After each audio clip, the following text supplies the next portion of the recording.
Assalamualaikum warahmatullahi wabarakatuh.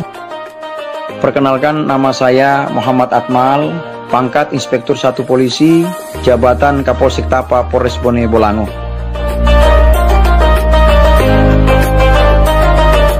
Kami selain kegiatan dinas, kami juga sebagai seorang dai yang terus hadir di tengah-tengah semua kalangan. Terima kasih. Wassalamualaikum warahmatullahi wabarakatuh. Dengan jalan cerita Nurlian yang sangat luar biasa ini, kira-kira tanggapan apa yang Ustadz ingin sampaikan? Baik. Untuk kita mendengar tadi daripada kisah cerita yang disampaikan oleh sahabat kita, bahwa ada yang kita petik di dalamnya. Yang pertama adalah ujian yang Allah berikan kepadanya. Ditambah dengan ujian yang ada rasa syukur yang terus ia pedomani, ia miliki. Meskipun tadi dengan sedikit pendapatan yang diberikan dari 100.000 naik sampai 400. Semua untuk demi karena kebutuhan hidup ini. Di sisi lain ketika dia berada pada gelombang-gelombang kehidupan yang ada, dia merindukan adanya suatu keindahan yang dulu, yang mungkin tidak akan bisa lagi harus ke belakang, karena perjalanan hidup ini sudah terlalu maju dan bahkan terlalu maju. Dengan peristiwa yang dia mengalami, mimpi, apa yang disampaikan oleh kakek tadi, kita bisa mengambil bahwa Allah itu sebenarnya sayang terhadap hambanya. Namun cara Allah itu berbeda-beda. Ketika Allah cinta terhadap hambanya, Allah sayang, Allah berikan sedikit cubitan-cubitan kecil. Ditandainya sakitnya orang, tiba-tiba adanya musibah-musibah, Allah itu rindu.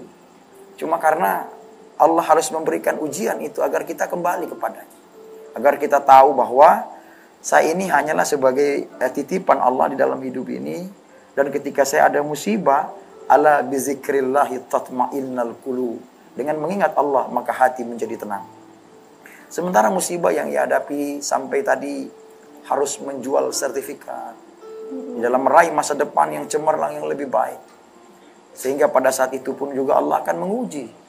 Wala nabluwannakum bisyai'in minal khawfi wal ju'i wa naqsim minal amwal wal anfusi wath thamarat wa basyiris sabirin allazina iza asabathum musibah qalu inna lillahi wa inna ilaihi raji'un. Sungguh benar kata Allah. Allah menyatakan dalam firman Allah ini, surah Al-Baqarah ayat 155, sungguh benar kata Allah, aku akan menguji hambaku dengan sesuatu. Yang pertama, minal khawfi, ketakutan. Rasa takut kita ditinggalkan oleh rumah tangga yang begitu bahagia, tiba-tiba mengalami broken home. Itu bukan keinginan kita, tapi kehidupan itu memang sudah harus berjalan untuk kita. Ada kalanya kita pada saat itu, saya yakin di hati saudara kita, pasti di hati kecilnya mengatakan, ya Allah, mengapa hidup ini jatuh kepada saya? Ketika dia berdoa, tentu ada kegelisahan di dalamnya. Adakah doa saya ini tidak diijabah? Kan begitu.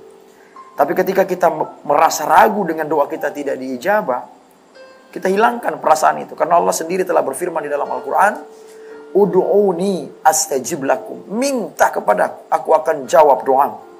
Dan berdoalah kepada aku kabulkan doa. Nah, pemberian Allah ini bukan langsung spontanitas, bluk langsung seperti itu, bukan. Tapi melalui ikhtiar.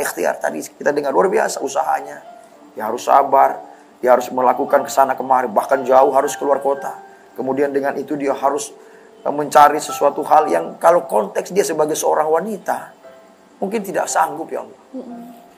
Makanya ketika kita mau berkeluh kesah, maka mintalah kepada Allah Subhanahu wa taala.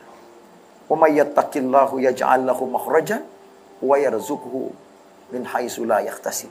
Barang siapa yang kemudian ia bertakwa kepada Allah, maka Allah akan berikan dia rezeki melalui jalan yang tidak disangka-sangka. Yang tidak disangka-sangka itu yaitu tadi, tiba-tiba berjalan, ada kebutuhan apa, Allah datangkan 100, 200. Dan rezeki Allah itu bukan cuma berupa uang saja, bukan. Tapi sampai detik ini kita bisa melihat saudara kita dalam keadaan sehat walafiat. Allah berikan dia umur panjang. Yang intinya apa? Qalbun salim, hati yang teduh, hati yang sejuk. Dan tadi luar biasa rasa syukur yang ia alami. Dengan apapun yang ada, ya Allah, aku syukuri itu, ya Allah. La in syakartum la azidannakum wa la in kafartum inna azabi lasyadid. Syukuri nikmatku kata Allah. Ketika kalian syukur, aku akan tambah dan tambah lagi. Ketika kalian kufur, maka ketahuilah azabku amatlah pedih. dalam referensi bahasa agama kita, bahwa ketika Allah datangkan ujian kepadanya, jangan jadikan itu musibah bahwa Allah dendam kepada kita. Bukan. Tapi Allah cinta terhadap kita. Bagaimana kita menghadapi kehidupan ini untuk ke arah yang lebih baik. Taruh ada yang pernah kita lewati. Itu bagian daripada pengalaman-pengalaman hidup. Agar kita menjadi kuat di dalam menghadapi kehidupan ini. Kita tidak boleh cengeng dalam kehidupan ini. Kita tidak boleh lemah. Karena mengapa hidup ini, di antara kehidupan ini ada kematian? Ketika ia susah di dalam kehidupan, ketika dia mati, ada bahasa yang kita ucapkan, dia tidak siksa lagi. Dia tidak susah lagi Allah. Dia sudah berakhir segala macam kesedihan-kesedihannya. Nah, kalau kita sepanjang hidup ini kita harus menyerah dengan keadaan, maka berarti kita kufur atas segala nikmat yang Allah berikan. Terus, Allah telah menebarkan rezekinya di permukaan dunia ini. Kita tidak tahu di mana rezeki berada. Tapi rezeki tahu di mana kita berada. Dan rezeki pasti tidak akan tertukar ya Ustaz. Iya. Apa kira-kira pesan atau pelajaran yang bisa Ustaz berikan kepada mereka agar mereka bisa tetap kuat? Baik. Pesan saya kepada untuk semua pemirsa dimanapun berada dan kita pun yang mendengarkan ini. Bahwa ketika perjalanan Allah memberikan kita cobaan, Allah memberikan kita ujian, janganlah menjadi iktibar bahwa Allah murka terhadap kita. Bahwa Allah begitu benci terhadap kita. Allah kadang memberikan ujian itu kepada orang-orang yang ia kehendaki. Wa tu'izzu man tasya wa tuzillu man tasya. Allah muliakan orang-orang yang Allah kehendaki. Dan Allah hinakan orang-orang yang Allah kehendaki. Sehingga ketika kita menerima sedikit cobaan, kadang orang ketika dia bersyukur, kadang ketika dia mendapatkan nikmat, ketika dia mendapatkan musibah, dia mengeluh, ya Allah, Engkau tidak adil ya Allah. Engkau maha kejam ya Allah. Padahal Allah berikan itu adalah sedikit saja daripada cobaan-cobaan yang Allah berikan. Dan kemudian ketika kita telah berbuat suatu hal yang bisa menyebabkan sekeliling kita terjadi masalah. Adakah orang yang berbuat masalah itu berpikir, ketika dia berbuat dosa, ketika dia berbuat salah, dan ketika Allah mendatangkan bencana, apakah yang kena hanya mereka yang berbuat dosa saja? Tidak. Kita yang tidak berdosa akan merasakan dampaknya. Ketika Allah mendatangkan gempa bumi, ketika Allah mendatangkan tsunami, padahal yang berbuat hanya segelintir orang saja yang berbuat dosa. Tapi yang merasakan gempa bumi kita orang yang tidak berdosa.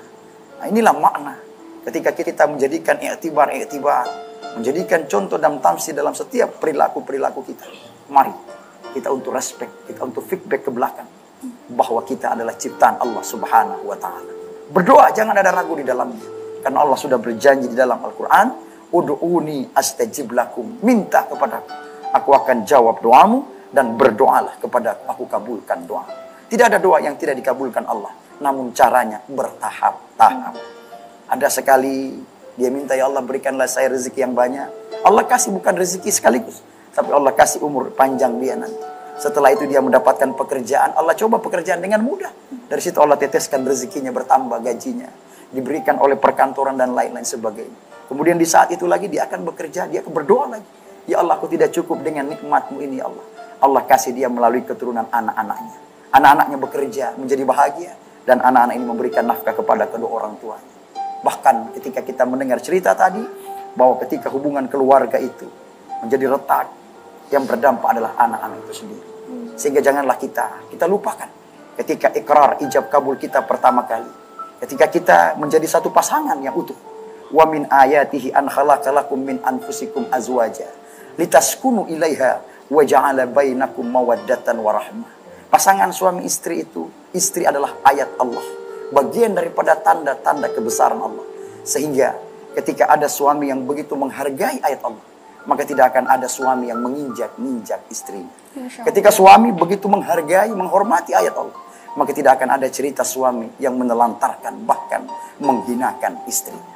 Nah, inilah pemaknaan-pemaknaan yang begitu luas. Kita kaji secara mendalam bahwa di balik kesulitan ada kemudahan.